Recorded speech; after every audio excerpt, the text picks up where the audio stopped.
Hello everyone, this is Sobhagya and welcome to my YouTube channel Road to Success. So this is part 14 of the video series on relations and functions. In this video we will be handling absolute value functions and greatest integer functions. So let's get started. So let's recap on what are absolute value functions. So absolute value functions are the functions in the form of this. ठीक है, सो इसमें domain क्या होती है, सारे real number देखिए x dash से x तक सारे इसकी डोमेन के अंदर हैं, और रेंज में से पॉजिटिव रियल नंबर्स होते हैं. ठीक है, और इसको हम किस सिंबल से रिप्रेजेंट करते हैं, विथ दीज स्लैशेस. ठीक है, और ग्रेटेस्ट इंटीजर फंक्शन क्या होता है, जिसके अंदर डोमेन में तो सारे रियल नंबर्स हैं लेकिन इसकी रेंज जो होती है वो सिर्फ इंटीजर वैल्यूज़ होती है. देखिए सिर्फ ये इनके बीच में कुछ नहीं. ठीक है, सो इसका एग्जाम्पल के तौर पे मैंने यहाँ बनाया हुआ है कि जैसे देखिए 3.2 को आप अगर इसका ग्रेटेस्ट इंटीजर वैल्यू निकालेंगे तो वो 3 आएगा, क्योंकि 3.2 3 और 4 के बीच में आता है और हमें हमेशा greatest integer function low value देता है.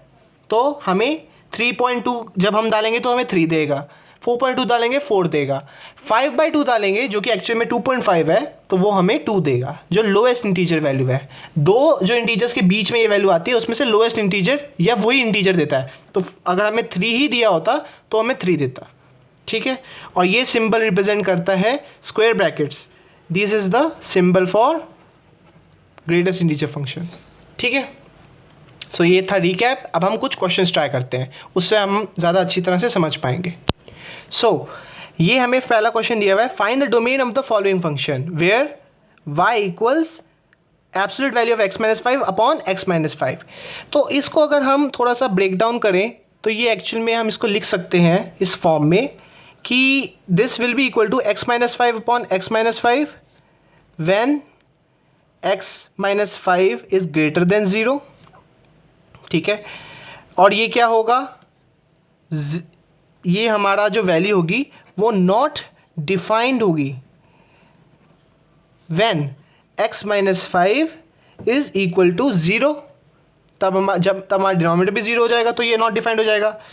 और ये वैल्यू क्या होगी, x-5 माइनस x-5 जब हमारा x-5 लेस देन 0 हो. तो ये हमारे फॉलोइंग इनपुट्स होंगे.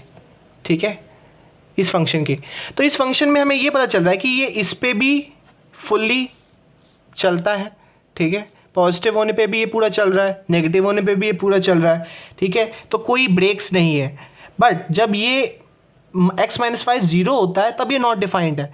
तो दैट मीन्स इसकी डोमेन में सारे रियल नंबर्स हैं except when this property is holding, जब x-5 0 होता है. तो जब x-5 0 होता है तो एक्चुअल में x की क्या वैल्यू होती है, we can say when x-5 equals to 0 x equals to 5. thus this function is defined for all values of x except when x is equal to 5. सो हम कह सकते हैं कि domain of f(x) is actually real number minus the number 5. ठीक है, सो ये इसकी domain है. तो ये फर्स्ट क्वेश्चन था एब्सोल्यूट वैल्यू क्वेश्चंस में से.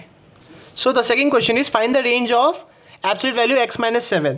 अब देखिए हमें पता है x-7 क्या है, एक पॉलिनोमियल है, और इसकी क्या प्रॉपर्टी थी कि इनकी डोमेन और रेंज क्या होती है, बोथ ऑल रियल नंबर्स.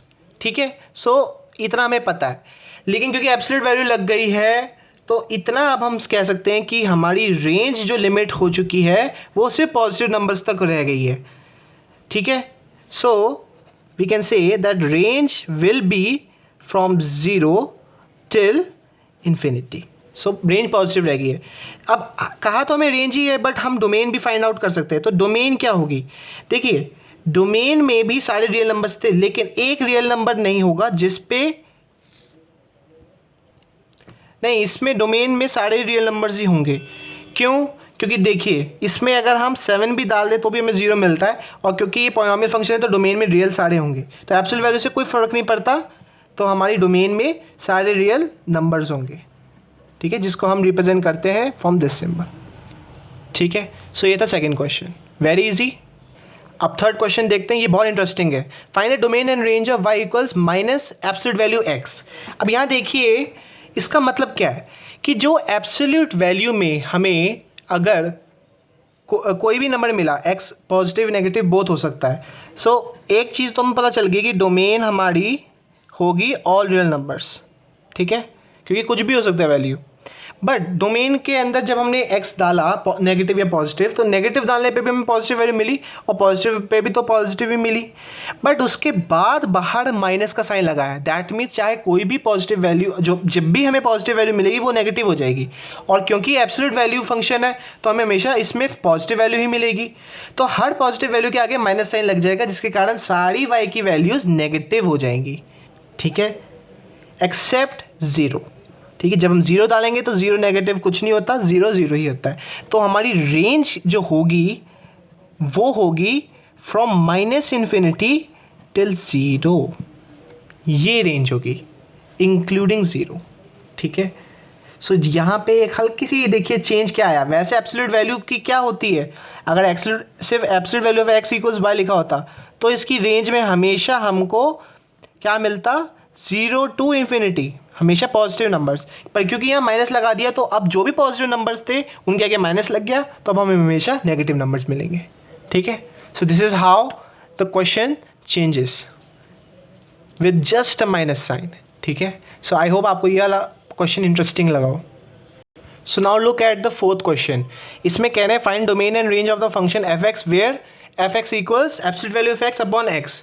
तो इसको अगर मैं आपको सिंप्लीफाई करवाऊँ तो फिर मैं कह सकता हूँ कि एफ ऑफ एक्स की value will vary from X by X when X is greater than 0, will be not defined when x is equals to 0 and will be minus x upon x when x is less than 0, ठीक है। सो ऐसे case में अब देखिए आपको एक चीज़ तो पता चल कि डोमेन हर जगह है बट x इक्वल्स टू 0 में नहीं है। सो इसका फर्स्ट आंसर आप कह सकते हैं कि domain of f of x क्या होगी, रियल नंबर में से 0 हटा दें क्योंकि 0 में ये नॉट डिफाइंड है, ठीक है। और रेंज क्या होगी इसकी, देखिए x अपॉन एक्स क्या है, x अपॉन एक्स क्या होता है, एक्चुअल में काट के 1 होता है। सो 1 will be the value when x is positive, ठीक है, और जब x नेगेटिव होता है तब -1 will be the value for when x is less than 0, ठीक है। So on from these two points we can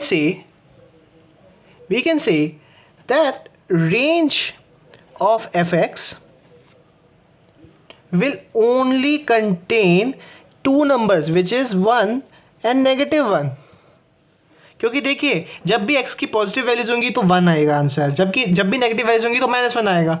और हमने डोमेन पहले ही फीचर कर दी है कि डोमेन हमारे इस फंक्शन की ऑल रियल नंबर्स है विदाउट इंक्लूडिंग 0, तो रेंज में हमें सिर्फ -1 और +1 ही मिल सकता है। माइंडेड यहाँ मैंने कर्ली ब्रैकेट यूज़ किए, that means it is a set. तो सेट किस चीज़ का, सिर्फ 2 एलिमेंट्स 1 एंड -1 का, तो रेंज में सिर्फ 1 एंड -1 आ सकते हैं। सो दिस वॉज दिस क्वेश्चन। तो ये क्वेश्चन भी आपको आई होप आपको समझ में आया हो। It is very easy if you just break it down, ठीक है। So now let us look at the fifth question. It says find the domain and range of each of the following functions. First part इसका ये है कि f of x is equal to absolute value of x minus 1 upon x minus 1. So हमें एक चीज़ तो यहाँ पे देखते ही पता चल जाती है that f of x is defined for all real values of x except when x is equal to 1, क्योंकि उस पर ये डिनोमिनेटर 0 हो जाएगा। तो इतनी तो चीज़ हमें समझ में आ गई है अब इतनी प्रैक्टिस है कि डोमेन जो होगी वो होगी रियल नंबर्स, उसमें से 1 एलिमेंट सब्ट्रैक्ट करके। ठीक है। सो रेंज के लिए मैं इस फंक्शन को थोड़ा सा ओपन अप करना चाहूँगा। ठीक है, पिछले एग्जाम्पल में मैंने अच्छे से नहीं बनाया था, अभी कर्ली ब्रैकेट बना दिया है। So F of X will be equal to X minus 1 upon X minus 1 which is equal to 1 if X is greater than 1। अगर अंदर की वैल्यू ग्रेटर देन 1 होगी तो एफ ऑफ एक्स की वैल्यू हमें 1 मिलेगी, और अगर नेगेटिव हुई तो हमें -1 मिलेगी। अगर x की वैल्यू लेस देन 1 हुई तो हमें f ऑफ x की वैल्यू -1 मिलेगी। सो इससे हमें पता चलता है कि रियल नंबर्स में 1 के अलावा सारे हैं, और जितने भी हैं 1 के अलावा वो सारे डालने पर हमें फंक्शन हमेशा 1 और -1 के अलावा और कोई वैल्यू नहीं मिलती। सो इस फंक्शन की जो रेंज होगी वो एग्जिस्ट करेगी -1 और 1, बस 1 और -1 ही रहेगी इस क्वेश्चन की रेंज। ठीक है। Now second part of this question, F of x equals 1 minus absolute value of x minus 2। सो इस क्वेश्चन को हम क्लियरली देख के कह सकते हैं कि F of x is defined for all real values of variable x। ठीक है, क्योंकि यहाँ देखिए ये भी एक सिंपल सा लीनियर पॉलिनोमियल है। ठीक है, और इधर ऐसा कोई अंडर रूट या वगैरह कुछ नहीं जिससे हमारा x की वैल्यू लिमिट हो जाए। ठीक है, कि वो पॉजिटिव रहे या नेगेटिव है। तो x हर x वैल्यू के लिए कोई ना कोई एफ ऑफ एक्स की वैल्यू एग्जिस्ट करेगी। देयरफॉर हमारी जो डोमेन है will be all real numbers. But now अब हम अगर देखें तो जो इसकी y वैल्यूज़ हैं उनको हम ज़रा देखने की कोशिश करते हैं। y वैल्यूज़ क्या क्या होंगी। हमें वैसे क्या कहता है एब्सोल्यूट वैल्यू फंक्शन की y value should always be positive. तो हमारा जो ये वैल्यूज़ भी होंगी, ये फंक्शन के अंदर भी हम जो भी x की वैल्यू डालें, चाहे पॉजिटिव या नेगेटिव, एब्सोल्यूट वैल्यू फंक्शन हमें क्या देगा, हमेशा पॉजिटिव वैल्यूज़ देगा। So this will be always greater than 0 for all real values of x। ठीक है। So this implies that minus का साइन जब इसके आगे लग जाएगा तो फिर वो सारी values less than equal to 0 होंगी। ठीक है, क्योंकि आगे माइनस का साइन है, तो जब आगे माइनस का साइन लग जाएगा तो सारी values less than equal to 0 हो जाएंगी। ठीक है, अब जब माइनस लग गया उसके आगे 1 भी है, तो अगर मैं adding 1 on both the sides करूं, so we will get 1 minus X minus 2, जो कि हमारा एक्चुअल में एफ एक्स है, is less than equal to 1। ठीक है, तो ये है हमारा सेकंड कंडीशन। ठीक है, सेकंड कंडीशन ये है। फर्स्ट कंडीशन ये है कि हमारे को हमेशा नेगेटिव वैल्यूज़ मिलेगी, लेस देन 0 और नेगेटिव। और सेकंड कंडीशन क्या कहती है कि हमें हमेशा नेगेटिव वैल्यूज़ तो मिलेंगी ही, बट वो लेस देन 1 होंगी। तो लेस देन 1 के अंदर ऑटोमेटिकली लेस देन 0 नंबर्स भी आ जाएंगे। सो थस हमारा जो फंक्शन है एफ ऑफ एक्स वो लेस देन इक्वल टू 1 होगा for all X belongs to real numbers. तो हम रेंज को कह सकते हैं, जो रेंज होगी वो एग्जिस्ट करेगी -∞ से लेके 1 तक। ठीक है, so this was the second part of this question. now let us look at a function which involves greatest integer function. So find the domain and range of the following function where f of x is x minus greatest integer function of x. ठीक है, ये आपको अगर याद हो तो ये एक स्पेशल टाइप ऑफ फंक्शन है जिसको हमने पहले ही किया हुआ है। ये है fractional part function. And if you remember तो इसकी डायग्राम कैसे था, इसका डायग्राम था ऐसे।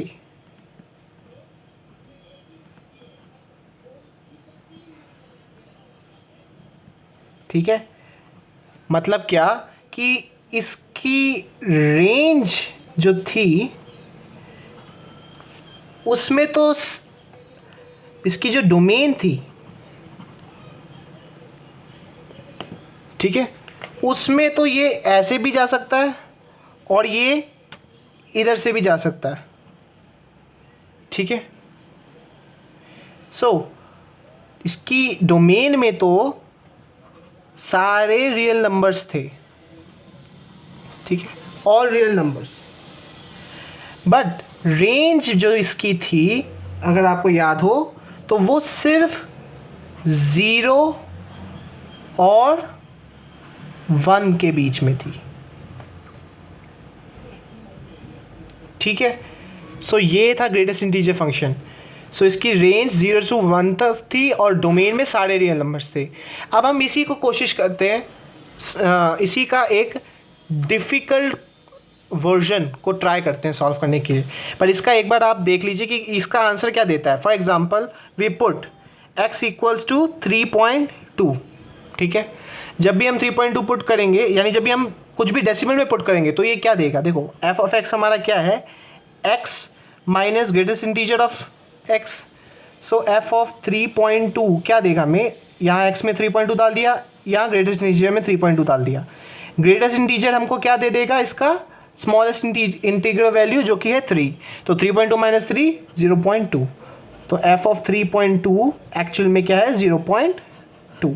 सो हमें ये क्या देता है, फ्रैक्शनल पार्ट, हमें डेसिमल पार्ट देता है, इसीलिए इसका नाम फ्रैक्शनल पार्ट फंक्शन है, तो ये हमें डेसिमल पार्ट देता है। सो और अगर हम इंटीजर वैल्यू पुट करते हैं, for example we put x equals 5, so ये तब क्या देता है, f of x equals 5 minus greatest integer of 5 which is only 5 minus 5 which is equal to 0. So when f is equals to 5 it gives us 0. So जब भी कोई integer value थी तो हमको 0 देता था, when x is integer, ठीक है, then we will get 0, but when x has decimal value then it will give us only the decimal value.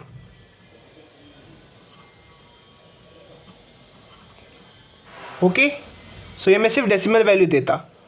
तो अब हम रेडी हो गए हैं इस पूरी एक्सरसाइजेस के सबसे टफेस्ट क्वेश्चन को करने की, जिसमें फ्रैक्शनल पार्ट फंक्शन भी होगा और उसमें एक स्क्वायर रूट फंक्शन का भी यूज़ होगा, ठीक है। So let's get to that question. So question 7, which is the last question of this exercise, find the domain and range of the following function where f of x is equals to 1 upon under root of x minus under root of greatest integer function of x. So सबसे पहले हमें पता है domain के लिए हम क्या करते हैं, डोमेन के लिए हम जो है डिनोमिनेटर को हम देखते हैं. So now we know that जो ये डिनोमिनेटर है, ठीक है, ये डिनोमिनेटर है जो ये एक्चुअली में ये जो है, ये जो y वैल्यू है इसको, जिसको हम कह सकते हैं कि ये अगर हम लेट करें x minus greatest integer x को y पुट करें, तो ये जो y वैल्यू है जिसका अंडर रूट ले रहे हैं हम, this y value will exist between 0 and 1, जो कि रेंज है इसकी, बिकॉज x दिस की जो रेंज है it is from 0 to 1, so range of this is 0 to 1, तो इसीलिए ये वैल्यू इधर से इधर एग्जिस्ट करेगी. सो अगर for all x belongs to real number, तो सारे रियल नंबर के लिए ये x एग्जिस्ट करेगी. बट आप जानते कि हम डिनोमिनेटर को 0 नहीं होने दे सकते, we can't have 0 in denominator. So what we will do, we will say, पहले हम फाइंड आउट करेंगे कि x minus greatest integer x equal to 0 कब होगा. ये तभी होगा जब x बिलोंग्स टू z, यानी when x is an integer. तभी होगा ये केस, है ना। सो और अंडर रूट जो हमें कहता है कि हमें हमेशा याद रखना है कि under root will always give us the decimal points को भी हम अंडर रूट में स्क्वायर रूट निकाल सकते हैं। सो अभी हमें उसमें इतना डेप्थ में नहीं जाना, बट आप इतना समझ सकते हैं कि x माइनस एक्स इंटीजर जब होगा, यानी जब मैंने आपको एग्जांपल बताया था कि जब मैंने आपको बताया था कि x जब 5 का एग्जांपल जब मैंने आपको बताया था तो 5 माइनस 5 इक्वल्स टू 0 आ गया था। सो ये वही वाला केस है। सो दिस मीन्स दैट हमारा डिनोमिनेटर कब 0 होता है, जब x बिलोंग करता है इंटीजर्स को। सो दैट मीन्स हमारे डोमेन में इंटीजर्स नहीं हो सकते। सो हमारी जो डोमेन है, domain for f of x exist for all x, ठीक है, where which belong to real numbers but which doesn't belongs to the integers. यहाँ देखिए डिफरेंस वाला हमने सेट थ्योरी का ऑपरेशन यूज़ किया है, मतलब पहले फंक्शन सेट को तो बिलोंग करते हैं बट दूसरे सेट को बिलोंग नहीं करते। तो रियल नंबर्स तो बिलोंग होने चाहिए लेकिन इंटीजर नहीं होने चाहिए, उस केस में हमारा डोमेन एग्जिस्ट करेगा। तो ये था हमारा डोमेन ऑफ दिस फंक्शन। सो अब इसकी रेंज क्या होगी, अगर आप सोचें, रेंज तो वैसे ही 0 to 1 तक थी, ठीक है। सो रेंज जो हमारी होगी उस पर ऐसा कोई इतना फ़र्क नहीं पड़ेगा, ठीक है।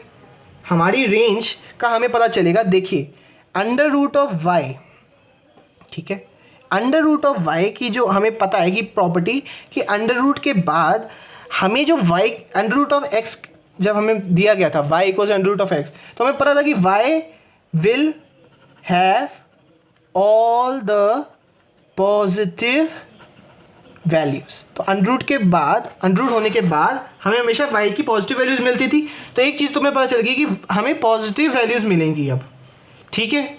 लेकिन अभी पॉजिटिव वैल्यूज़ कहाँ से कहाँ तक एग्जिस्ट करेंगी, ठीक है, ये एक सोचने वाली चीज़ है, ठीक है। सो ये जो वैल्यूज़ हैं वो एग्जिस्ट करेंगी in reality from 1 to infinity where 1 is not included, क्योंकि 1 एक इंटीजर हो जाएगा और जो इंटीजर वैल्यू हमको 1 की नहीं मिल सकती, ठीक है, क्योंकि हमें जो भी डोमेन में हमने देखिए, डोमेन में कोई भी इंटीजर वैल्यू है ही नहीं, तो हमें रेंज में कैसे 1 मिल जाएगी एज एन इंटीजर वैल्यू। तो रेंज में हमें बाकी इंटीजर वैल्यूज तो मिल जाएंगी लेकिन 1 नहीं मिल सकती, ठीक है। अच्छा एग्जांपल हम देख लेते हैं इसमें कि कौन कौन सी वैल्यूज़ आ सकती हैं। फॉर एग्जांपल अगर हम कहें कि लेट्स से हमने डोमेन के अंदर डाली 1.20, ठीक है। So we put x equals to this. So हमें फंक्शन में अब देखिए मिलेगा क्या, 1.20 ये डाली 1 अपॉन अंडर रूट ऑफ, या 1.20 के बजाय हम ले लेते हैं 1.16 ले लेते हैं, ठीक है। तो जब हम 1.16 डालेंगे तो हमें मिलेगा 1.16 माइनस, अब हमें ये ग्रेटेस्ट इंटीजर में ये 1 ही दे देगा, तो ये हो जाएगा 1 अपॉन अंडर रूट ऑफ 0.16, ठीक है। अब इसका मतलब क्या है कि ये 1 अपॉन अंडर रूट ऑफ 4 का स्क्वायर अपॉन 10 का स्क्वायर, ठीक है, दोनों का अंडर रूट है। सो ये मैं अगर इसका अंडर रूट हटा दूँ तो यह आ जाएगा 4 अपॉन 10, ठीक है, ये आएगा 4 अपॉन 10। तो अगर मैं इसका रेसिप्रोकल ऊपर ले जाऊँ तो जाएगा 10 अपॉन 4, ठीक है। सो ये हमारा वैल्यू निकल के आएगी, ठीक है, विच इज़ ग्रेटर देन 1। देखिए 4 से मैं काटूँ तो 2 पॉइंट समथिंग आएगा इसमें, ठीक है, 2.5 आएगा, 2.5 आएगा इसका। सो 2.5 इसी रेंज के बीच में आ रहा है। So our answer is correct. So this was the last question of this video. I hope आपको ये क्वेश्चन अच्छे लगे हों। I know it's a little bit difficult questions, but हम डिफ़िकल्ट क्वेश्चंस करके ही ईजी क्वेश्चंस को ईजिली करना सीख पाएंगे। डिफ़िकल्ट अगर हमने सीख लिए तो ईजी तो फिर बहुत ही आसान हो जाएंगे। So if you like this video please hit the like button and please share it with your friends, and if you haven't subscribed to my channel, please subscribe to it, and I will be making the other 2-3 videos on functions and relations soon, and after this we will start limits. Okay, so bye bye, take care.